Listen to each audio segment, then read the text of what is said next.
네, 안녕하십니까.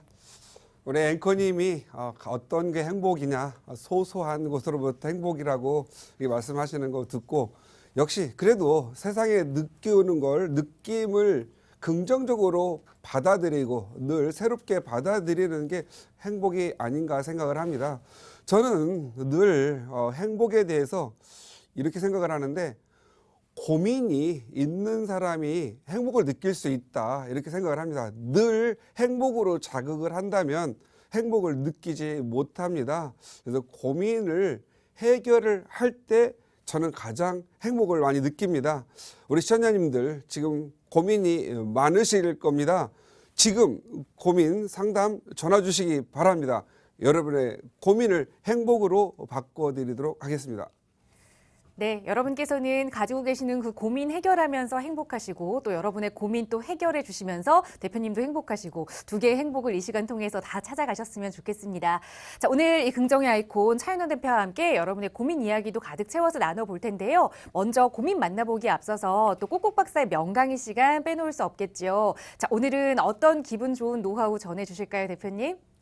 예, 요즘 부동산 투자를 못 하신 분들, 또 하셨다 하더라도 야, 내가 지금 산 게 조정시장이 아니야? 이렇게 고민하시는 분들이 있으실 겁니다. 이렇게 부동산 시장이 지금은 규제에 의해서 차분하게 시장이 좀 전이되고 변화되는 그런 모습을 좀 보이고 있습니다. 그래서 여기가 좀 안정된다 싶으면 또 여기가 오른다고 하고, 그래서 지금은 정말 풍선 효과로 인해서 여기저기 부동산 투자가 좀 이렇게 빵빵 터지는 그런 모습을 보입니다. 이러한 부분들은 좀 빨리 개선이 되었으면 좋겠다라는 생각이 들겠고요. 결국은 어느 순간에 전면적인 우리나라 전국의 규제기로 와야만 이렇게 해결이 될 것 같다라는 생각이 드는데, 과연 그러한 규제가 계속될지, 정말 규제만으로 잡는 이 정부의 부동산 정책이 성공할지 저는 궁금한데, 여러분은 어떻게 생각하십니까? 오늘은 부동산 규제에 따라서 시장이 변화되고 있는 모습을 가지고 간단하게 한번 꼭꼭박사 시간을 잡아볼까 합니다. 제목은 부동산 시장이 변화하고 있다, 월세 시장을 주목하라, 이렇게 말씀을 드렸습니다. 지금 당장 월세 시장을 주목하는 것보다 월세 시장으로 갈 수밖에 없음을 인지하고 사고하는 그러한 부분을 좀 끌어내고자 이렇게 제목을 잡아봤습니다. 한번 아파트 시장과 주택 시장이 어떻게 변해왔는지 한번 보도록 하겠습니다. 2007년 고점으로 해서 2008년 리먼 사태 터지고 부동산 가격이 굉장히 폭락을 했었습니다. 폭락을 한 시점이 2012년 정도까지 거의 5년 정도의 폭락 기간이 이루어졌죠. 그리고 2013년 바닥을 치면서 안정감을 찾아갑니다. 그리고 이 전 고점에 도달을 한 시점이 2017년 정도 된 것 같습니다.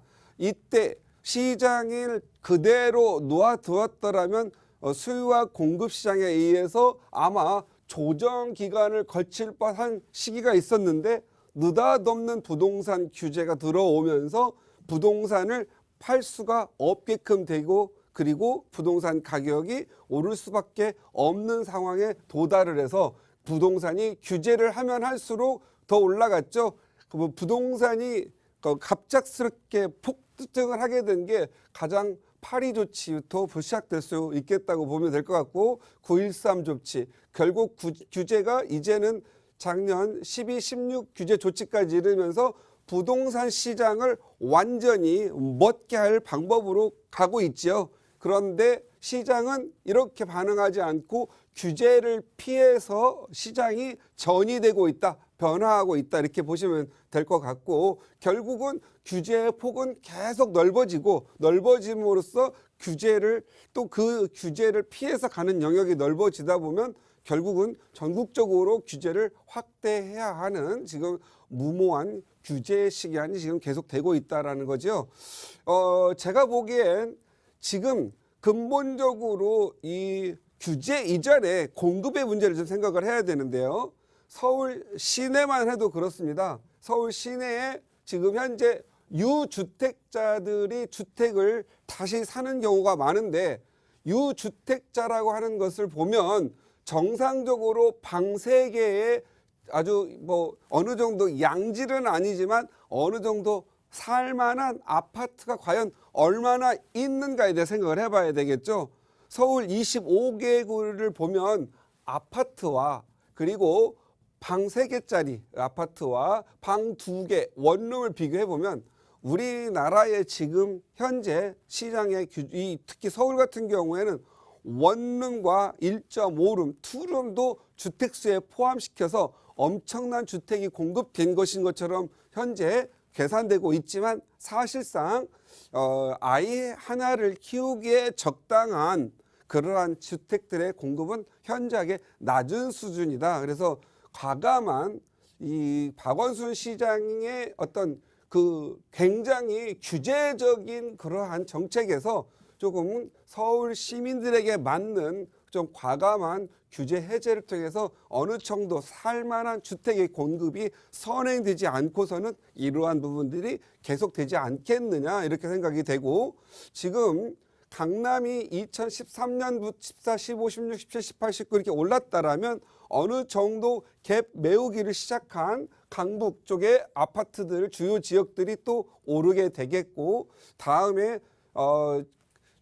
서울 내에서도 비선호도가 낮은 지역, 그리고 비주요 지역들이 가격이 또 상승하게 됩니다.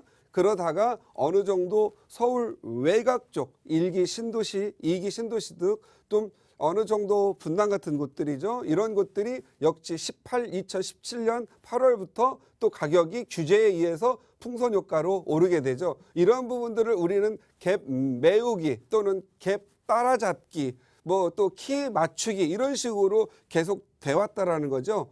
궁극적으로 어떤 부분이냐, 어떤 누가 말을 하도 일단 공급의 문제는 해결이 돼야만 이 전체적인 부분이 해결이 됩니다. 지금 기재 일변도의 이런 부동산 정책을 가지고는 결국은 우리 경제의 동맥 경화가 올 수밖에 없다. 그래서 지금 현재 누군가는 이 규제를 풀어야만 되는데, 항상 산이 높으면 골도 깊다, 이런 생각을 하고 있기 때문에 규제의 강도가 지나치게 세기 때문에 규제가 빠른 시간에 풀리지 않을까라는 예상을 합니다. 그래서 지금 현재 비규제 지역 쪽으로 이 부동산의 투자의 흐름이 바꿔가고 있는 이유는, 여기는 다 주택자가 투기의 목적만 있는 것이 아니고 내심 불안을 느끼는 사람들이 가는데, 여기에는 다 주택자가 많이 포함되어 있는 걸로 보여지지만 서울에는 아파트보다는 여전히 다세대 주택과 그리고 오피스텔을 갖고 있는, 오피스텔도 주택수에 포함을 시켜버렸죠. 대부분의 오피스 같은 경우는 원룸이나 큰 원룸 구조를 갖고 있다라는 거죠. 그래서 그분들에 대한 불안감으로 인해서 비규제 지역도 계속 투자자들이 몰려가고 있는 현상도 일부분을 발견해야 된다라는 부분이죠. 무작정 다주택자가 많이 샀다라고 그냥 통계적으로 처리하는 그런 부분, 좀 더 디테일한 부분을 내려가지 않는 부분이 좀 안타까운 현실이다. 그래서 지금은 보시면 아시다시피 강남, 강북, 그리고 1기 신도시는 분당 같은 거 가다가 요즘은 뭐 성남, 뭐 용인, 뭐 이런 쪽 이러고 내려가고 있다. 수원마저도 이제 가격이 많이 올랐죠. 결국은 풍선에 대한 효과적인 부분이 넓게 퍼져가고 있다, 이렇게 보시면 될 것 같고요. 이 투자의 일변도를 보면은 결국은 규제 지역을 벗어난 지역의 투자, 2년 거주를 안 하는 지역의 투자로 좀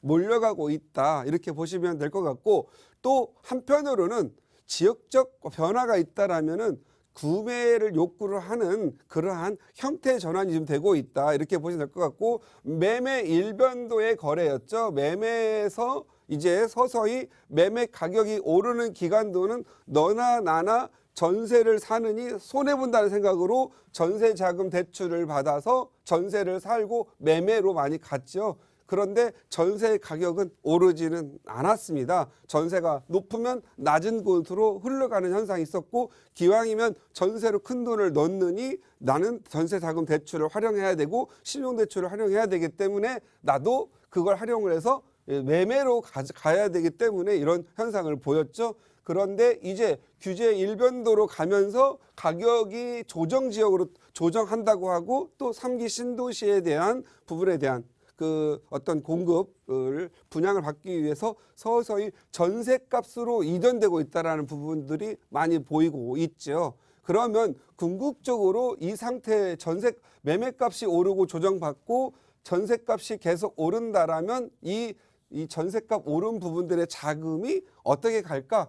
이 규제가 있는 기간 동안은 내가 월세로 갈 확률이 높겠죠. 왜냐하면 뭐 종부세라든가 보유세에 대한 부담 부분들을 내가 내 월급에서, 내 갖고 있는 월급에서 내는 부담이 있기 때문에 이건 월세로 전환을 하셔서 월세 받은 걸로 내 기존의 주택을 유지하려고 하는 방향으로 갈 수밖에 없을 거로 보여지고, 또 이 가격이 정체가 되거나 조정이 받거나 내린다고 하면 투자자들이 매매로 가지는 않겠죠. 오히려 전세 쪽으로 가져서 매매가가 떨어지기만을 기다린다, 이렇게 보시면 될 것 같고, 매매값이 너무 떨어지면 역시 나는 비싸게 산 사람들은 팔지 않고 유지를 하려고 하기 때문에 돈을 모아서라도 월세 쪽으로 가서 월세를 가지고 내 기존의 재산을 유지하려고 할 것 같아, 이렇게 보여지면 됩니다. 그래서 제가 보기에는 지금의 이런 규제가 많이 되면서 가격이 조정이 되는 시장에서는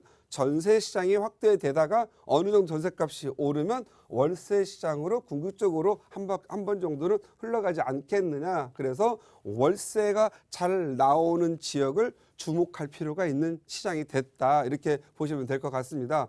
그런데 월세 시장을 가려고 하다 보면 월세가 단순한 공식인데도 불구하고 어떤 사람을 만나가지고 얘기하다 보면 후다닥 또 속아버리는 경우가 많이 있죠. 그래서 간단한 월세의 수익률의 주의사항을 좀 짚어가면서 진행할까 합니다. 일단 월세 시장을 가게 되면 무엇보다도 내가 대출을 받아서 활용하는 거 많기 때문에 이자 이상의 어떤 걸 생각을 하고 수익률을 계산을 하게 되죠. 그래서 우리가 보통 월세 시장을 할 때는 계산상으로는 계산하는 방법은 매우 쉽죠. 그런데 그 쉬운 부분이 또 이렇게 설명을 듣다 보면 놓치는 경우가 많이 있습니다. 수익률은 어느 누구도 다 알지요. 수익률 계산하는 건 아무래도 매매가에서 보증금을 빼고 월세에서 곱하기 12개월 하고 100%를 하게 되면 이건 간단한 수익률이 됩니다. 그런데 우리나라에서 대부분 여러분들한테 설명하시는 분들은 여기에서 빠져 있는 부분이 있죠. 매매가에서 취득세, 그다음에 공인중개사, 그다음에 뭐 등기 이전에 따른 부대 비용을 보통 빼고 계산을 합니다. 그래서 이 부분들도 감안하시고 일반적으로 수익률 몇 프로다 한다면 이걸 빼고 계산하고 있구나 생각을 하시고 비교를 했으면 좋겠고, 그 다음에 여러분들은 요것까지도 넣는 습관을 갖는 게 좋겠다, 이렇게 보시면 될 것 같습니다. 한번 예를 들어서 한번 보도록 하겠습니다. 여러분들이 매매가 3억짜리의 부동산을 샀다고 했을 때 보증금 3천만 원에 월 100만 원이 수입으로 나오고 있습니다. 수익률은 간단하게 계산할 수 있겠죠. 수익률은 3억에서 매매가 3억에서 보증금 3천만 원 빼니까 2억 7천만 원이 들어갔겠고, 월세 100만 원 곱하기 12개월이니까 연 1,200만 원이 들어오는 거고, 곱하기 100% 했더니 수익률은 4.44%입니다. 사람들은 4.44%면 에게 그것밖에 안 돼, 이렇게 하죠. 그런데 월세 100만 원 하면 큰 돈으로 보입니다. 이건 정상적인 수익률을 계산했을 경우에 작게 보이는 거죠. 그런데 우리 시청자님들은 꼭 2번의 방식대로 수익을 계산합니다. 보통 이렇게 하죠. 대출을 또 낍니다. 1억 5천, 그리고 이자율은 2.8% 정도 계산했을 때 이자가 한 35만 원 나오지요. 그렇게 해서 계산을 해보면 보통 6.5% 정도 나옵니다. 이 6.5%가 나와야 뭔가 좀 배가 부른 것 같고 맞는 수익률처럼 보이지만 결국은 대출이라고 하는 부분에 이자율이 낮기 때문에 수익률이 높아지는 부분이죠. 그래서 이자가 높아지면 수익률이 낮아질 수 있는 부분들도 있기 때문에 대출 계산하는 방식은 그냥 이 수익률을 1번처럼 그냥 매매가에서 보증금과 월세를 반영하는 게 좋겠고, 그 다음에 대출을 활용해 가지고 월세를 더 누릴 수 있다라면 수익률을 높이기 위해서 활용할 때 계산하는 것도 괜찮다. 하지만 2번까지는 그래도 괜찮아요. 그런데 심지어 수익률 높이고 요 작당하는 요 족속들 있죠. 요건 좀 조심해야 돼요. 이런 사람들이 여러분의 코로를 베어가는 코베기 족속들입니다. 그래서 요건 어떻게 하냐? 이 사람들은 이 월세 100만 원인데 반드시 부가세는 내 돈도 아니고 이건 국가가 가져간 여러분한테 주는 수표처럼 쓸 수 있는 건데, 월세 100만 원에다가 부가세 10만 원을 살짝 또 엎어요. 이것은 바로 국세무서에서 내야 될 돈인데도 불구하고 그러면 월세가 110만 원인 것처럼 합니다. 그리고 또 관리비를 또 섞어댑니다. 뭐 관리비가 안정적으로 나오니까 뭐 5만 원을 보태면 뭐 예를 들어서 뭐 관리비 해봐야 뭐 2만 원 밖에, 뭐 전기세 공동수로 내면은 2만 원 안 내, 뭐 밖에 안 내니까 3만 원이 수익이다. 그러다 보니까 집도 잘 안 고치고 집도 좀 지저분하게 사용하고, 그렇죠? 그냥 관리비는 관리비답게 내줘야만 집도 깨끗하고 다음에 연이어서 다음 세입자에도 놓을 수 있는데, 이걸 갖다 수익으로 홀라당 써버린단 말이에요. 그러면 다음에 집을 예쁘게 관리하는 데 문제가 있겠죠. 그래서 관리비는 빼고 계산을 해야 되는데 부가세와 관리비를 또 살짝 엎어가지고 계산을 합니다.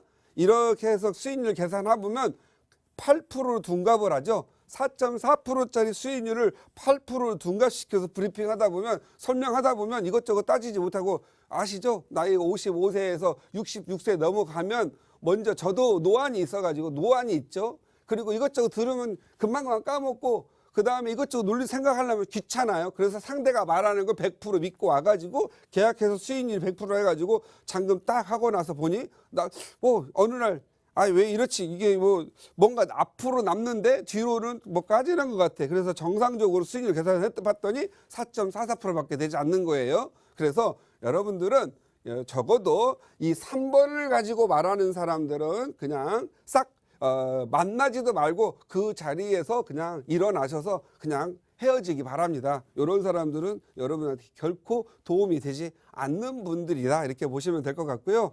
그냥 이렇게 표준적인 빨간 선 안에 있는 표준적인 방식, 제가 처음 말씀드렸듯이 수익률 기본적인 계산 방식으로 하신다면 더 좋을 것 같다.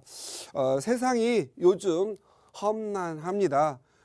또 뭐 코로나, 뭐 또 그 각종 병원에 우리 예기치 않은 사건들로 푹푹 터져 있는데 요즘 고민이 많습니다. 그렇지만 우리가 3개월 후면 또는 5개월 후면 또 다른 좋은 날, 맑은 날들이 온다의 생각을 하시고 그런 편안한 마음 갖추시고 여러분들 건강 관리 잘 하시고 고민하는 것보다 좀 더 긍정적으로 보시면서 공부하시면서 스트레스를 푸는 게 더 낫지 않느냐. 그래서 지금과 같은 시기에는 여러분에게 오히려 공부를 할 수 있는 좋은 시기다 생각하고 긍정적인 사고로 부동산 시장을 대했으면 좋겠다. 이렇게 바라면서 마치도록 하겠습니다.